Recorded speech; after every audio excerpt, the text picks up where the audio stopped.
Welcome back to the Talking Ketamine podcast. This is episode 54, Ketamine Proof of Consciousness. It's a mind-bending topic today. We are looking at a provocative 2026 paper by Bruno Tonetto called Conscious Under Anesthesia. It challenges the very foundation of what we think happens when we go under, and how drugs like ketamine prove the lights are still on. I have to be honest, reading through this source material, it actually terrified me a little bit. It's heavy stuff, yeah. It really is. I think for most of us, anyone who has ever had surgery or is planning to, we have this very specific comfort blanket that we wrap ourselves in. It's this idea of the void. The void, right. It's a very romantic concept in a kind of dark way. Right, exactly. You lay down on the table, the doctor says count backward from 10, you get to 7, and then click. The light switch goes off. You just aren't there anymore. Yes. It's not just that you're asleep. It's that you cease to exist for 2 hours. And then click, you're back in the recovery room. It's literally like time travel. That is the standard narrative. It is the story we tell ourselves, and frankly, it is the story medicine has told patients for decades. Because it's comforting. It implies that anesthesia equals unconsciousness. But Tonetto's paper basically takes that comfort blanket and, well, sets it on fire. He's arguing that the light switch theory isn't just slightly off, it's structurally invalid. He says we've confused silence with absence. Which is a huge distinction. Precisely. And this isn't just a philosophical argument we're getting into today, it's a physiological one. We really have to start by defining what anesthesia actually is versus what we, think it is. Because those are two very different things. Well, from a patient's perspective, the goal is pretty simple. Put me out, don't let me feel anything. Right, that's your goal as the patient. But clinically, if you open a standard anesthesiology textbook, the goals are actually a triad. First, you have immobility. The surgeon cannot have you moving while they are using a scalpel. That is non-negotiable. Makes total sense. Second, analgesia. Your body cannot go into shock from pain. Your blood pressure can't go through the roof while they're operating. Okay. And third, amnesia. You shouldn't remember the trauma of the surgery. Notice what's missing from that list. Unconsciousness. Exactly. Now, there is a fourth goal often listed called hypnosis or loss of awareness. But here is the fundamental problem. The first three, immobility, pain relief, no memory, those are measurable. Right. We can see if you twitch. We can monitor your blood pressure spikes. We can ask you later if you remember anything. But pure awareness, we actually have no direct, reliable way to measure that in real time. Because consciousness is entirely subjective. You can't just put a thermometer in my ear and check my awareness temperature. You can't. So medicine relies on what Tonetto calls operational reality. We look at the output. Are you moving? No. Is your heart rate stable? Yes. Therefore, the assumption is the patient is quiet, so the mind is empty. Which seems like a massive logical leap and maybe a dangerous one. It feels like assuming a house is empty just because the blinds are drawn. That's a great way to put it. Tonetto actually uses the radio analogy to show why this operational reality is flawed. Imagine a radio playing music in a room. If I walk over and smash the speaker with a hammer, the room goes silent. The output is destroyed. But did the radio station stop broadcasting? Did the signal in the air disappear? No, you just broke the mechanism that turns the signal into sound. Exactly. And in this analogy, the standard anesthetic drugs paralytics specifically are the hammer. Neuromuscular blockers literally paralyze the muscles. You physically cannot move. Wow. Opioids dampen the autonomic system so your heart rate stays flat. You have effectively broken the speaker. But that tells you absolutely nothing about whether the signal, your internal consciousness, is still running in the background. Correct. You've disconnected the interface. That is the part that gets me. Because even if the speaker is broken, if the signal is still running, that implies you could be lying there, fully aware, unable to move, while someone is cutting into you. It's a terrifying thought. But, and here's the obvious pushback, people don't report that. Millions of surgeries happen every year, and people wake up saying, when do we start? And the nurse says, it's over. That is the trillion-dollar question. If the signal is running, why don't they remember it? This brings us to the amnesia trap. And this is where the pharmacology gets a little dark. You're talking about the memory wipers. That's essentially what they are. In a standard anesthetic cocktail, you aren't just getting the heavy hitters like propofol.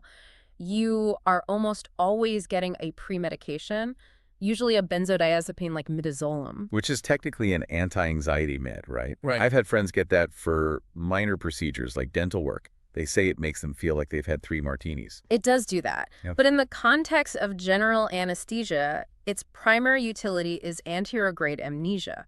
It disrupts hippocampal consolidation, Meaning what exactly? meaning it stops your brain from hitting the save button. The hippocampus is responsible for taking short-term experience and encoding it into long-term memory.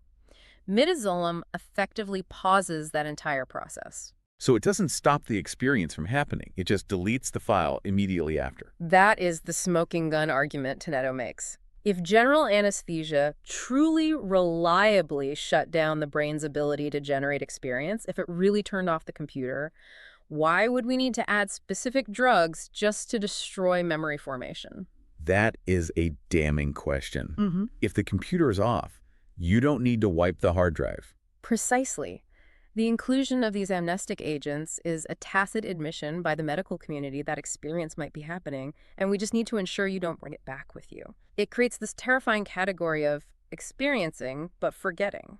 It's the distinction between the experiencing self and the remembering self. Yes. You satisfy all the clinical criteria for success. You didn't move, you didn't complain, you don't remember. But in the moment, were you there? It feels like a philosophical trap, though, like the tree falling in the forest. If I suffer for 2 hours, but I physically cannot remember it 5 minutes later, did I actually suffer? That's a heavy ethical question. But Tonetto moves past the philosophy into hard data. He says, okay, let's prove the tree fell. And this brings us to the isolated forearm technique. This was the part of the paper where I actually had to stop reading for a second just to process it. I'd never heard of this technique before. It's not routine practice, it's a research method. And it is incredibly clever because it bypasses the broken speaker problem entirely. You have a patient about to undergo general surgery. Before they inject the paralytic agent, the drug that freezes the whole body, they put a pneumatic tourniquet on one arm. Oh, like a really tight blood pressure cuff. Tight enough to stop arterial blood flow. Then they inject the paralytic into the bloodstream. The drug circulates to the lungs, the legs, the vocal cords, the other arm, paralyzing everything. But because of that tourniquet, the drug cannot enter that one isolated forearm. So the patient is chemically locked in, fully paralyzed, except for one hand, which is still connected to the brain's motor cortex because the nerves are fine, only the muscles elsewhere are paralyzed. Correct. The surgery begins. The patient is under general anesthesia. They look completely unconscious. The monitors are perfectly stable. But every so often, the researcher leans over and whispers, "If you can hear me, squeeze my hand." And the result isn't zero.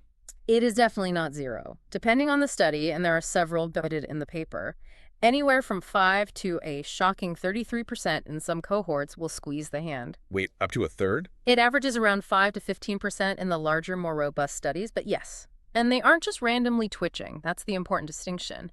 They are following complex commands. Squeeze once for yes, twice for no. That requires language processing. It requires hearing, decoding the language, understanding intent, formulating a response, and executing a motor plan. That is the definition of consciousness. But, and here's the kicker, when the surgery ends and the tourniquet comes off and the midazolam wears off, You ask them, "Did you squeeze my hand?" And they say, "No, I was asleep the whole time." that is absolutely horrifying. It proves the silent observer. You are trapped in your own basement, shouting for help through the one window you have left, but because the memory gets wiped, you essentially gaslight yourself afterwards. It completely dismantles the idea that unresponsive means unconscious. These patients were clinically perfect. If that tourniquet hadn't been there, the anesthesiologist would have marked the chart as uneventful, total unconsciousness. But the IFT proves the mind was active, the body was just locked. Okay, so we have the broken speaker and we have the memory wiper. But surely the brain activity itself looks different. I always thought anesthesia slows the brain waves down to almost nothing. If the brain is practically flatlining, you can't be processing complex thoughts. Well, first, the brain never flatlines unless you are dead or in deep hypothermia. Activity drops, yes. But Tonetto points out that even without the arm squeeze, we know the mind is busy because of dreaming. Dreaming under anesthesia.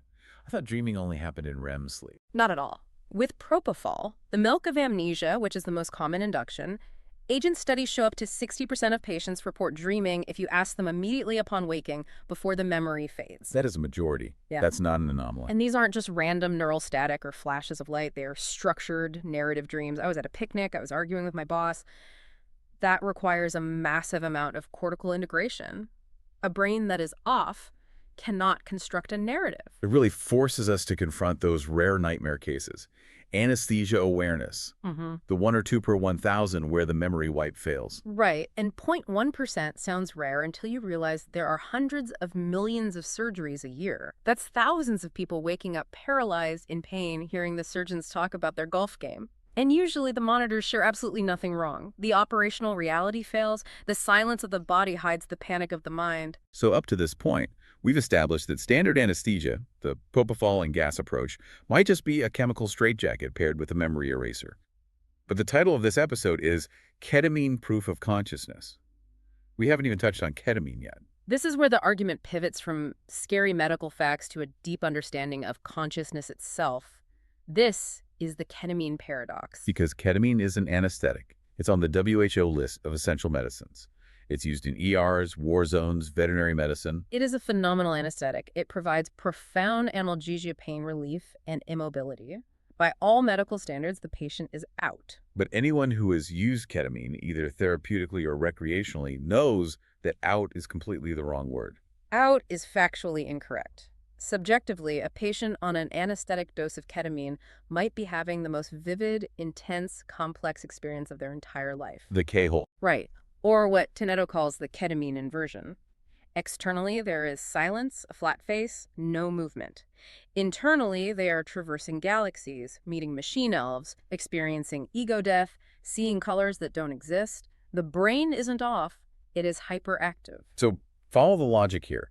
If ketamine counts as anesthesia, and clinically it does, then anesthesia cannot mean absence of consciousness. Checkmate. You cannot say anesthesia proves the brain turns off, because here is an approved anesthetic where the brain turns up. But why is it so different? Why does propofol make you dream of a picnic while ketamine sends you to the fifth dimension?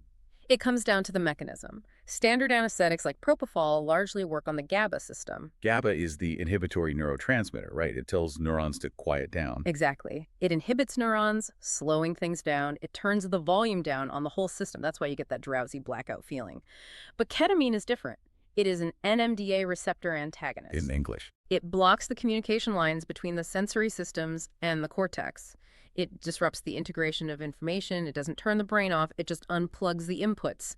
It pulls the HDMI cable out of the TV. The computer is still running a 4K movie, the consciousness. Yeah.